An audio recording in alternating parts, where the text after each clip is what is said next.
ఈరోజే అధిక జ్యేష్ఠమాస సోమవారం. మరి ఇంతటి విశేషమైన రోజు.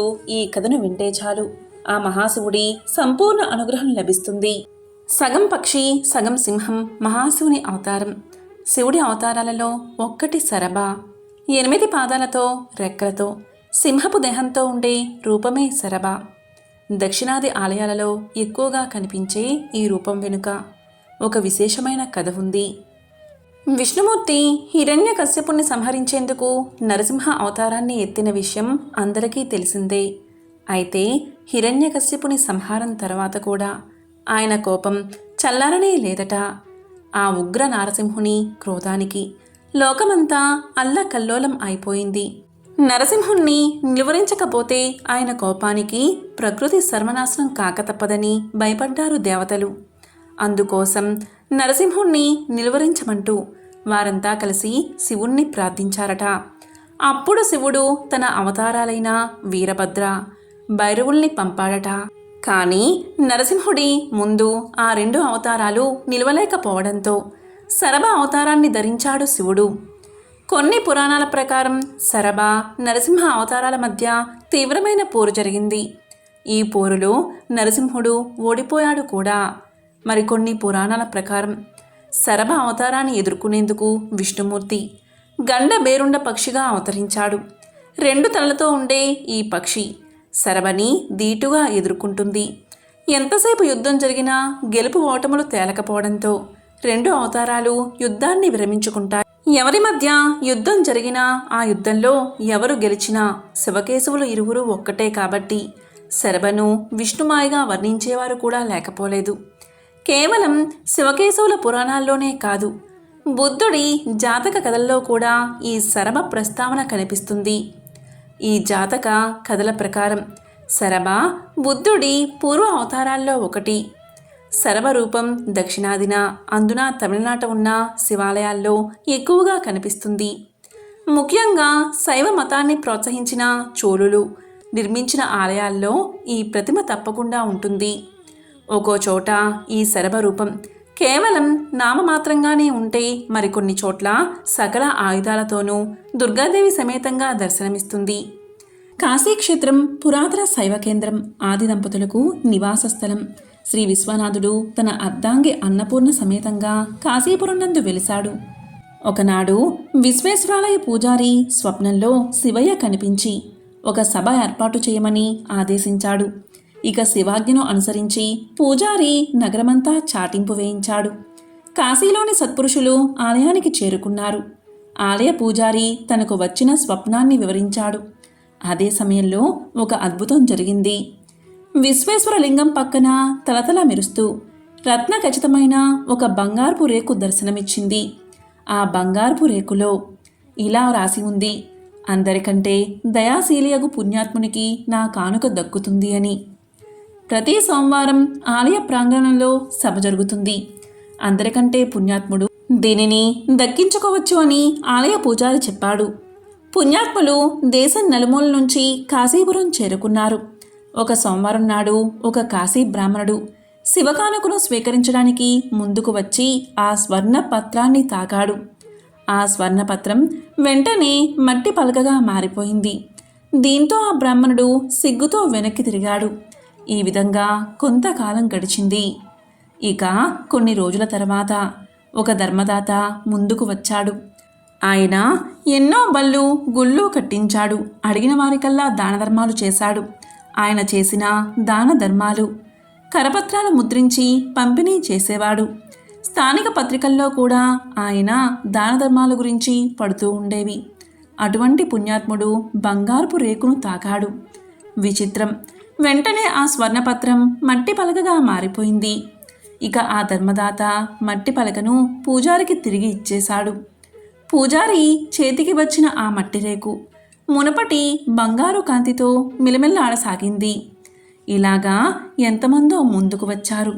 కానీ శివానుగ్రహం ఎవ్వరూ పొందలేకపోయారు.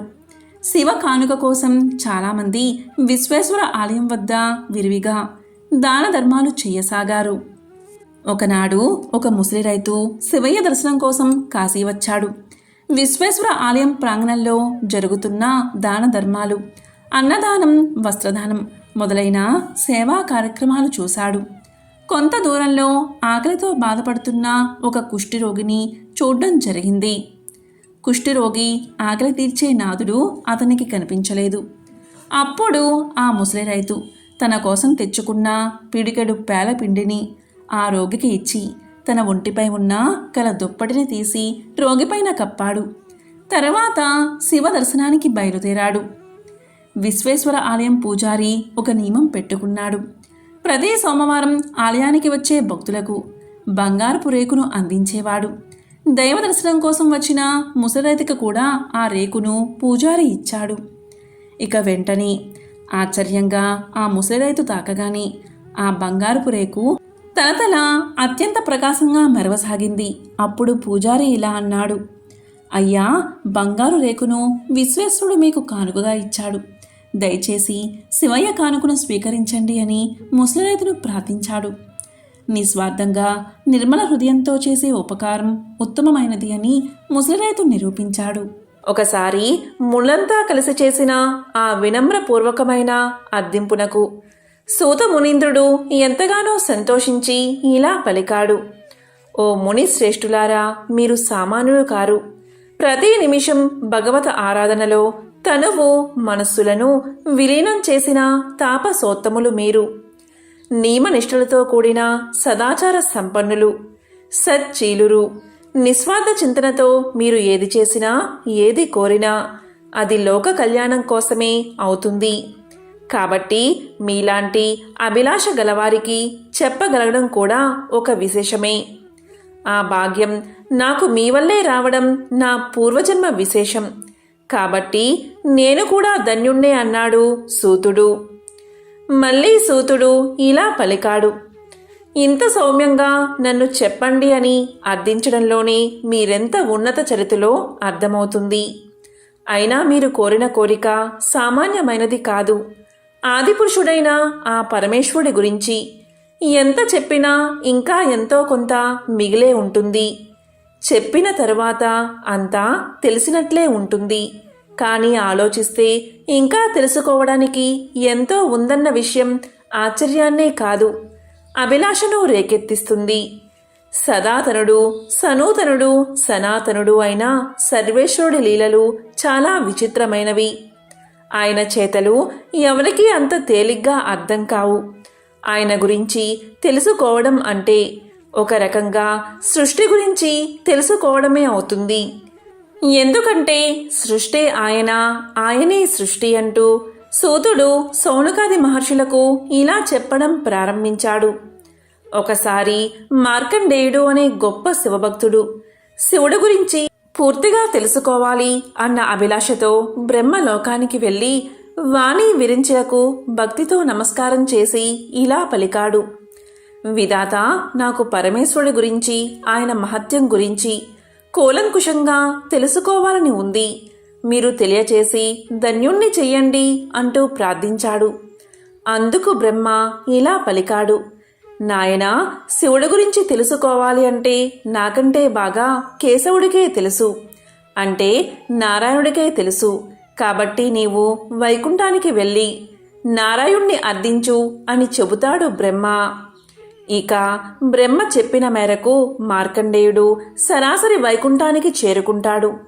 అక్కడ శేషతల్పంపై లక్ష్మీదేవి పాదాలు ఒత్తుతూ ఉండగా శయన రూపంలో ఉన్న శ్రీ మహావిష్ణువును చూసి చేతులు జోడించి వివిధ రకాలుగా ప్రార్థనలు చేస్తాడు మార్కండేయుడు. మార్కండేయుడు చేసిన స్తోత్రానికి పరవశుడై విష్ణుమూర్తి ఇలా పలుకుతాడు, మార్కండేయ, నీవు వచ్చిన పని చాలా విశిష్టమైనది. పరమేశ్వరుడి గురించి తెలుసుకోవాలి అనే అభిలాష, ఉత్సుకత, సంకల్పం ఎంతో ఉన్నతమైనది. అయితే మహాశివుడి ఆశాంతం తెలిసిన వారు ఎవరూ లేరు. కాబట్టి నీవు పరమేశ్వరుడి దగ్గరకు వెళ్ళి ఆయన గురించి తెలుసుకోవాలి అన్న నీ సంకల్పాన్ని వ్యక్తం చెయ్యి. నీ కోరిక తప్పక తీరుతుంది అన్నాడు వైకుంఠవాసుడు. మన సంకల్పం బలంగా ఉంటే అది ఎలా అయినా తీరుతుంది. ఒకసారి ప్రయత్నించగానే ఫలితం రాలేదని కుంగిపోకుండా విసుగుతో అనుకున్న దాన్ని మధ్యలో విడిచిపెట్టకుండా అది తీరే వరకు ప్రయత్నిస్తూనే ఉండాలి. సంకల్ప బలం, చిత్తశుద్ధి ఉంటే అది తీరేందుకు భగవంతుని సాయం కూడా తప్పకుండా లభిస్తుంది. ఇక్కడ భగవంతుని సాయము అంటే అది తీరేందుకు మార్గం లభ్యం కావడమే అని గ్రహించాలి. మార్కండేయుడికి కూడా అదే జరిగింది. మహాశివుడి మహిమలు తెలుసుకోవాలి అన్న కోరిక మార్కండేయుడిలో బలంగా ఉంది. ఆ ప్రయత్నంలో ఇప్పటికే బ్రహ్మ విష్ణువులను అడిగి కొద్దిగా నిరాశకు గురైన తన కోరిక తీర్చగలిగే తెరువును తీరుతుందన్న భరోసా పొందగలిగాడు మార్కండేయుడు. దాంతో అతని పయనం కైలాసం వైపుకు సాగింది. ఇంతకీ ఈ మార్కండేయుడు ఎవరో ఇప్పుడు తెలుసుకుందాం. అనగనగా మృకండు అనే ఋషి ఉండేవారు. మృకండు శివుడి గురించి ధ్యానం చేసుకునే సమయంలో మృగాలు అతన్ని రాసుకుంటూ పోయినా కూడా పట్టించుకునేవాడు కాదట. అలాంటి మృకుండునికి మరుద్వతి అని సాధ్వి భార్యగా ఉండేది. భగవన్నామ స్మరణలో హాయిగా జీవితాన్ని గడుపుతున్న ఆ దంపతులకి ఒకటే లోటు. అది ఏంటి అంటే పిల్లలు లేకపోవడం. దీంతో సంతాన భాగ్యం కోసం వారిద్దరూ వారణాసి క్షేత్రానికి చేరుకుని శివుణ్ణి పూజించడం మొదలుపెట్టారు. ఆ దంపతుల దీక్షకు మెచ్చిన శివుడు వారి ముందు ప్రత్యక్షం అయ్యాడు. కాని ఆ పరమేశ్వరుడికి వారిని పరీక్షించాలని అనిపించిందో ఏమో, మీకు తప్పకుండా పుత్ర సంతానాన్ని ప్రసాదిస్తాను, కానీ ఎలాంటి పుత్రుడు కావాలో మీరే నిర్ణయించుకోండి. సుదీర్ఘకాలం జీవించే దుర్మార్గుడు కావాలా, లేకపోతే 16 సంవత్సరాలు మాత్రమే జీవించే గుణవంతుడు కావాలా అని అడిగాడు ఆ మహాశివుడు. వ్యక్తిత్వం లేనివాడు ఎన్ని రోజులు ఉంటే ఏం లాభం, మాకు గుణవంతుడైన అల్పాయుష్కుడే కావాలి అని కోరుకున్నారు మృకుండముని దంపతులు. ఈ విధంగా జరిగిన తర్వాత అచిర కాలంలోని ఆ దంపతులకు వెలుగు రేఖలాంటి ఒక బాలుడు కలిగాడు. మృకండుని కుమారుడు కాబట్టి అతనికి మార్కండేయుడు అన్న పేరు వచ్చింది. శివుడి మాటలకు తగినట్లుగానే మార్కండేయుడు సకల గుణాభిరాముడు. బాల్యం తీరకుండానే సకల శాస్త్రాలను ఔపోసన పట్టాడు మార్కండేయుడు. మరోపక్క వ్యక్తిత్వంలోనూ తనకు సాటి లేదు అనిపించుకున్నాడు. ఇలా ఉండగా ఒకసారి మృకుండుని ఆశ్రమానికి 7 ఋషులు వచ్చారు. మార్కండేయుణ్ణి చూడగానే అతనికి త్వరలోనే ఆయుష్ తీరనుందని వారికి అర్థమైనది. అప్పుడు వారు మార్కండేయుణ్ణి బ్రహ్మదేవుని వద్దకు తీసుకుపోయారు. మార్కండేయుణ్ణి చూసిన బ్రహ్మ అతడిని నిరంతరం శివారాధన చేస్తూ ఉండమని సూచించాడు. అందరూ కలిసి శివనామ స్మరణ చేత అకాల మృత్యువు దరిచేరదని మార్కండేయుడికి తెలియచేశారు. ఇక పెద్దల మాటల మేరకు ఒక శివలింగం ముందర కూర్చుని శివ ధ్యానాన్ని మొదలుపెట్టాడు మార్కండేయుడు. ఒక పక్క అతని మృత్యు గడియలు సమీపిస్తున్నాయి. మరో పక్క నోటి నుంచి శివనామ స్మరణ ఆగడం లేదు సరికదా, ఒక్కో నిమిషం గడిచే కొద్దీ మరింత జోరుగా సాగుతుంది. యముని ఆదేశం మేరకు మార్కండేయుణ్ణి తీసుకురావడానికి బయలుదేరారు యమభటులు. కానీ మార్కండేయుణ్ణి తీసుకురావడం కాదు కదా, అతని దరిదాపుల్లోకి కూడా వెళ్ళలేకపోయారు యమభటులు. ఇక ఆ పిల్లవాడిని తానే స్వయంగా తీసుకురావాలి అనుకున్నాడు యముడు.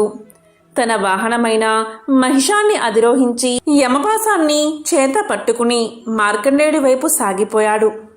ఆ ధ్యానాన్ని ఆపి యువతలికిరా, నీ మృత్యువు సమీపించింది అని హూంకరించాడు యముడు. కాని యముడి మాటలను విన్న మార్కండేయుడు యువతలకి రాలేదు సరికదా, గట్టిగా ఆ శివలింగాన్ని పట్టుకుని మృత్యుంజయ మంత్రాన్ని పఠించడం మొదలుపెట్టాడు. ఇక యముడికి ఏం చెయ్యాలో దిక్కుతోచలేదు. ఆఖరి అస్త్రంగా తన పాసాన్ని మార్కండేయుడి మీదకు వదిలాడు యముడు.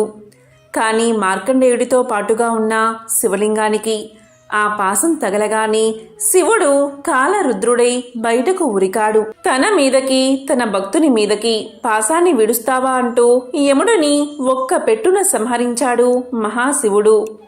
ఆ సందర్భంలోనే శివుడికి కాలాంతకుడు అనే బిరుదు వచ్చింది. అంటే కాలాన్ని, మృత్యువుని సైతం అంతం చేసినవాడు అని అర్థం. కానీ యముడే లేకపోతే ఈ లోకంలో చావు పుట్టుల జీవన చక్రం ముందుకు సాగేదెలా? అందుకని దేవతలందరి ప్రార్థన మేరకు శివుడు శాంతించి తిరిగి యముణ్ణి జీవింపచేశాడు. అయితే మార్కండేయుడి జోలికి అతను ఇక రాకూడదని, ఆ మాటకు వస్తే శివభక్తుల ఎవ్వరినీ కూడా నరకానికి తీసుకుపోకూడదని హెచ్చరించి వదిలేశాడు పరమేశ్వరుడు. ఈ ఘట్టం తమిళనాడులోని తిరుక్కడయార్ అనే ప్రాంతంలో జరిగిందని ఒక నమ్మకం. మార్కండేయుడు అప్పటి నుంచి చిరంజీవిగా ఉండడమే కాదు, అష్టాదశ పురాణాల్లో ఒకటైన మార్కండేయ పురాణాన్ని కూడా రాశాడు. శివకేశవుల లీలలే కాకుండా దేవి మహత్యం కూడా లోకంలో నిలిచిపోయేలా ఈ పురాణం సాగుతుంది. ఎంతో పవిత్రమైన విశేషమైన ఈ కథను విన్నవారికి అకాల మృత్యుదోషాలు తొలగిపోతాయి, యమబలం తొలగిపోతుంది, శివానుగ్రహం కలుగుతుంది. శివపురాణం ప్రకారం సముద్రంలో నీరు ఉప్పుగా ఉండడం వెనుక ఒక కథ ఉంది.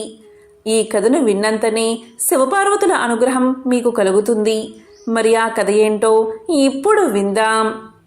శివపురాణం ప్రకారం పార్వతీదేవి శివుణ్ణి భర్తగా పొందాలని ఆశపడింది. శివుడిని ప్రసన్నం చేసుకుని తన కోరిక తీర్చుకోవాలని తపస్సుకు పూనుకుంది. పార్వతీదేవి తపస్సు చేస్తూ ఉండగా సముద్రుడి కళ్ళు పార్వతీదేవిపై పడ్డాయి. పార్వతీదేవి రూపాన్ని చూసి సముద్రుడు మోహించాడు. ఎలా అయినా ఆమెను తన సొంతం చేసుకోవాలి అనుకున్నాడు. నేరుగా పార్వతీమాత ముందే పెళ్లి ప్రస్తావన తెచ్చాడు. అప్పుడు పార్వతీమాత, నేను పరమేశ్వరుడి కోసం తపస్సు చేస్తున్నాను, ఆయన్ని వివాహం చేసుకుంటాను అని సముద్రుడి ప్రతిపాదనను తిరస్కరించింది. పార్వతీదేవి ఇలా అనేసరికి సముద్రుడు కోపంతో ఊగిపోయాడు. శివుడిలో లేనివెన్నో నాలో ఉన్నాయి, అలాంటిది నన్ను కాదని శివుణ్ణి వివాహమాడతానని చెబుతావెందుకు? నేను ప్రజల దాహాన్ని తీరుస్తాను. నా నీరు పాలలా తీయగా స్వచ్ఛంగా ఉంటుంది. అలాంటి నన్ను తిరస్కరించకు, నా ప్రతిపాదన్ని అంగీకరించు అంటూ పార్వతిని ఒత్తిడి చేశాడు సముద్రుడు. సముద్రుడి మాటలకు పార్వతీదేవి ఆగ్రహం చెంది, నువ్వు ఏ నీటిని అయితే చూసుకుని గర్వపడుతున్నావో ఆ నీరు ఎవ్వరూ తాగనంత కఠినంగా ఉప్పుగా మారిపోతుంది. ఇదే నా శాపమని సముద్రుడికి శాపాన్ని ఇస్తుంది అమ్మవారు. ఈ కారణం వల్లే సముద్రంలో నీరు ఉప్పుగా ఉంటాయని అంటారు. మరికొందరేమో సాగర మదనం కారణంగా సముద్రపు నీటికి ఆ రుచి వచ్చింది అంటారు. మహాభారతంలో కురువృద్ధుడు భీష్ముడు అంపశయ్య మీద ఉండి మృత్యువు కోసం ఎదురు చూస్తున్నాడు. ఆ సమయంలో దైవ ప్రార్థన చేస్తూ పాండవులకు పాలన, మనిషి నడవడిక, జీవితానికి సంబంధించిన ధర్మోపదేశాలను తెలియచేశాడు. ఈ సమయంలోనే ధర్మరాజుకు భీష్ముడు రాజనీతి గురించి అనేక ఉపదేశాలను కథల రూపంలో వెల్లడించాడు. అలా భీష్ముడు రాజనీతి గురించి ధర్మరాజుకు చేసిన ఉపదేశాలు శాంతి పర్వం భాగంలో నిండి ఉన్నాయి. నేటికి భీష్మనీతి అనుసరణీయం. పూర్వం విదిశా పట్టణంలో ఒక బ్రాహ్మణ కుటుంబం ఉండేది. ఆ ఇంట్లోని చిన్నారి బాలుడు అర్ధాంతరంగా మరణించాడు. దీంతో ఆ బాలుడి తల్లిదండ్రుల గుండె పగిలిపోయింది. తీరని దుఃఖంతో భార్యాభర్తలు తమ చిన్నారి శవంతో శ్మశానానికి చేరుకున్నారు. శ్మశానంలో మృతదేహాన్ని వదిలి వెళ్లడానికి వారికి మనసు రాలేదు. మరోవైపు తీరని దుఃఖం ఎంతకీ తరగడం లేదు. అయితే బాలుడి శవాన్ని అక్కడే ఉన్న ఒక గెద్ద చూసింది. బాలుడి శవాన్ని తల్లిదండ్రులు వదిలి వెళ్తే తినాలనే కోరిక కలిగింది గెద్దకి. రాత్రి తాను సంచరించలేను కనుక పగలు తినాలి అని అనుకుంది. అయితే ఆ బాలుడి తల్లిదండ్రులు శవాన్ని వదిలి వెళ్లడం లేదు. ఎలా అని ఆలోచించింది గెద్ద. మెల్లగా ఆ కుటుంబం దగ్గరికి చేరింది. ఇలా పలికింది గెద్ద, ఎంతసేపని ఇలా ఏడుస్తూ కూర్చుంటారు? చీకటి పడితే భూత ప్రేతాలన్నీ ఇక్కడకు చేరుకుంటాయి. కనుక ఈ శవాన్ని వదిలేసి బయలుదేరండి అంటూ బ్రాహ్మణ దంపతులకు చెప్పింది. అదే సమయంలో అటుగా ఒక నక్క వచ్చింది. అది కూడా బాలుడి శవాన్ని చూసింది. అంతేకాదు అక్కడే కాచుకున్న గద్దను కూడా చూసింది. దీంతో ఎలా అయినా ఆ బాలుడి తల్లిదండ్రులు చీకటి పడే వరకు అక్కడే ఉంటే చీకటి పడిన తర్వాత తాను ఆ శవాన్ని తినవచ్చు అని దాని ఆలోచన. వెంటనే బ్రాహ్మణ దంపతుల వద్దకు వచ్చి నక్క ఇలా పలికింది, ఈ పిల్లవాణ్ణి వదిలి వెళ్ళడానికి మీకు మనసులా ఒప్పుతుంది? కొంచెం సేపు చూడండి, మళ్ళీ ఇంకెప్పుడు చూడలేరు కదా. అయినా ఎప్పుడు ఏం జరుగుతుందో ఎవరు చెప్పగలరు? ఏ దేవతైనా కరుణించి మీ బిడ్డకు ప్రాణదానం చేయవచ్చు కదా అని నక్క ఆ బ్రాహ్మణ దంపతులతో చెప్పింది. శవాన్ని తినడానికి తల్లిదండ్రుల్ని పంపేందుకు గద్ద, ఆపేందుకు నక్క కంకణం కట్టుకున్నాయి. దీంతో గద్ద, నేను 100 ఏళ్లుగా ఈ ప్రపంచాన్ని చూస్తున్నాను. ఇప్పటి వరకు చచ్చిన వారు తిరిగి బతికిందే లేదు. ఈ నక్క మాటలు విని ఆశ పెట్టుకోకండి అంటూ ఆ బ్రాహ్మణ దంపతులతో చెప్పింది. ఆ గద్ద మాటల్లో నిజం ఉందని భావించి ఆ పిల్లాడి తల్లిదండ్రులు శవాన్ని వదిలి ఇంటికి వెళ్ళడానికి ఉపక్రమించారు. అయితే నక్క వెంటనే బ్రాహ్మణ కుటుంబంతో ఇలా పలికింది, ఈ గద్ద మనసు మహా క్రూరమైనది. పూర్వం రాముడు ఒక బ్రాహ్మణుణ్ణి బతికించిన కదా మీరు వినలేదా? సుంజయుడి కుమారుడైన సువర్ణ శ్రీవిని నారదుడు బతికించలేదా? అదేవిధంగా మీ కుమారుణ్ణి ఏ దైవమో యక్షుడో బతికిస్తాడేమో అంటూ చెప్పింది. ఇలా ఈ రెండు తమకు తగిన వాదన్ని ఆ బ్రాహ్మణ కుటుంబానికి చెబుతున్నాయి. అదే సమయంలో శివయ్య రుద్రభూమిలో విహారం చేస్తూ అక్కడికి చేరుకున్నాడు. బ్రాహ్మణ కుటుంబపు దీనావస్థను చూసి అక్కడికి వచ్చాడు. అసలు విషయం తెలుసుకుని బ్రాహ్మణ దంపతులను మీకేం కావాలో కోరుకోమన్నాడు. వెంటనే ఆ భార్యాభర్తలు తమ కుమారుణ్ణి బతికించమని వేడుకున్నారు. అప్పుడు శివుడు మరణించిన బాలుడికి ప్రాణం పోశాడు. అంతేకాదు గద్ద, నక్కల పాప కర్మను తెలుసుకుని వాటికి ఆకలి లేకుండా చిరకాలం జీవిస్తాయని వరాన్ని ప్రసాదించాడు. దీంతో ఈ కథ సుఖాంతమైనది. మహాశివుణ్ణి భక్తితో ఆరాధించిన వారికి ఆలస్యమైనా సరే ముక్తి లభిస్తుంది. పరమేశ్వరుడు హిమాలయాల్లో తపస్సు చేసుకుంటూ ఉండగా పర్వతరాజైన హిమవంతుడు తన పుత్రిక అయిన పార్వతిని పరమేశ్వరుడి సేవకై ఉపయోగించాడు. అలా పార్వతీదేవి పరమేశ్వరుడికి సేవ చేస్తూ ఉండగా దేవతల కోరికపై మన్మధుడు అక్కడికి వచ్చాడు. చెట్టు చాటు నుంచి శివుడిపై పుష్పబాణం ప్రయోగించాడు. తపస్సులో ఉన్న శివుడు తన మనసులో కలిగిన కలవరపాటుకు చింతించి అందుకు గల కారణం కోసం నలుదిక్కులా పరిశీలించాడు. మన్మధుడు కనిపించాడు. అప్పుడు కోపంతో శివుడు 3వ కన్ను తెరచి ఆ కంటి మంటల్లో మన్మధుణ్ణి మసి చేసేశాడు. కొంతకాలం తర్వాత గణపతి ఆ బూడిదను 2 చేతులతో పోగు చేస్తూ ఉండగా ఆ బూడిద నుంచి భయంకర ఆకారంతో రాక్షసుడు ఒకడు ఉద్భవించాడు. అతడే బండాసురుడు. ఇతడు పెరిగి పెద్దవాడై ఘోరమైన తపస్సు చేసి పురుషుల వల్ల తనకు మరణం లేకుండా వరం సంపాదించుకున్నాడు. వరబల గర్వితుడై బండాసురుడు దేవతా వర్గంపై దండెత్తి దేవతలను, మునులను, సాధువులను పీడించడం ప్రారంభించాడు. దేవతలు బండాసురుడి దురాగతాలకు తట్టుకోలేకపోయారు. తమ బాధల్ని బ్రహ్మదేవుడికి నివేదించుకున్నారు. దేవతలందరి పక్షాన బ్రహ్మదేవుడు విష్ణుమూర్తి వద్దకు వచ్చి ప్రార్థించగా ఒక మహాశక్తి వల్ల తప్ప బండాసురుడు మరణించడని విష్ణువు వివరించాడు. అప్పుడు దేవతలందరూ బ్రహ్మ, విష్ణువులతో కలిసి ఒక యాగం ప్రారంభించారు. ఆ యజ్ఞకుండంలో విష్ణువు తన సుదర్శన చక్రంలోని శక్తిని, బ్రహ్మ తన కమండలంలోని శక్తిని, శివుడు త్రిశూలంలోని శక్తిని, ఇంద్రుడు వజ్రాయుధంలోని శక్తిని సమర్పించారు. దేవతల కష్టాలు తీర్చవలసిందిగా పరాశక్తిని మరీ మరీ ప్రార్థించారు. అప్పుడు బ్రహ్మ విష్ణువుల ఆధ్వర్యంలో జరిగిన యాగం, ఆ యాగంలో దేవతలు చేసిన త్యాగం జగన్మాతను సంతృప్తిపరచగా ఆ యజ్ఞ వేదిక నుండి ఆమె ఆవిర్భవించింది. ఆమె శిరస్సుపై రత్న ఖచ్చితమైన సువర్ణ కిరీటం, ఆపై అర్ధచంద్రుడు ప్రకాశించసాగారు. ఆమె 4 చేతుల్లో పాసం, అంకుశం, చెరుకు విల్లు, 5 పుష్పబాణాలు ధరించింది.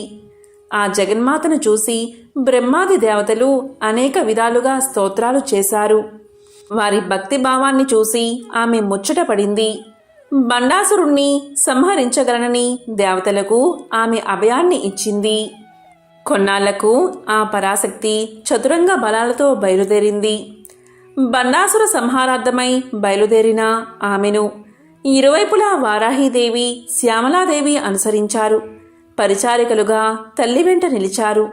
ససైన్యంగా తన పైకి యుద్ధానికి వస్తున్న పరాశక్తిని చూసి బండాసురుడు భయంకరమైన తన సేనావాహినిని ఆమె పైకి పంపాడు. యుద్ధం ప్రారంభమైనది. దేవి పంపిన సేనలు బండుని సేనలను సర్వనాశనం చేశాయి. అప్పుడు బండాసురుడు తన 30 మంది పుత్రులను దేవి సైన్యంపైకి పంపాడు. అంతటా పరాశక్తి తన కనుబొమ్మల మధ్య భాగం నుండి బాలాదేవతను సృష్టించింది. బండపుత్రులను సంహరించమని ఆజ్ఞాపించింది.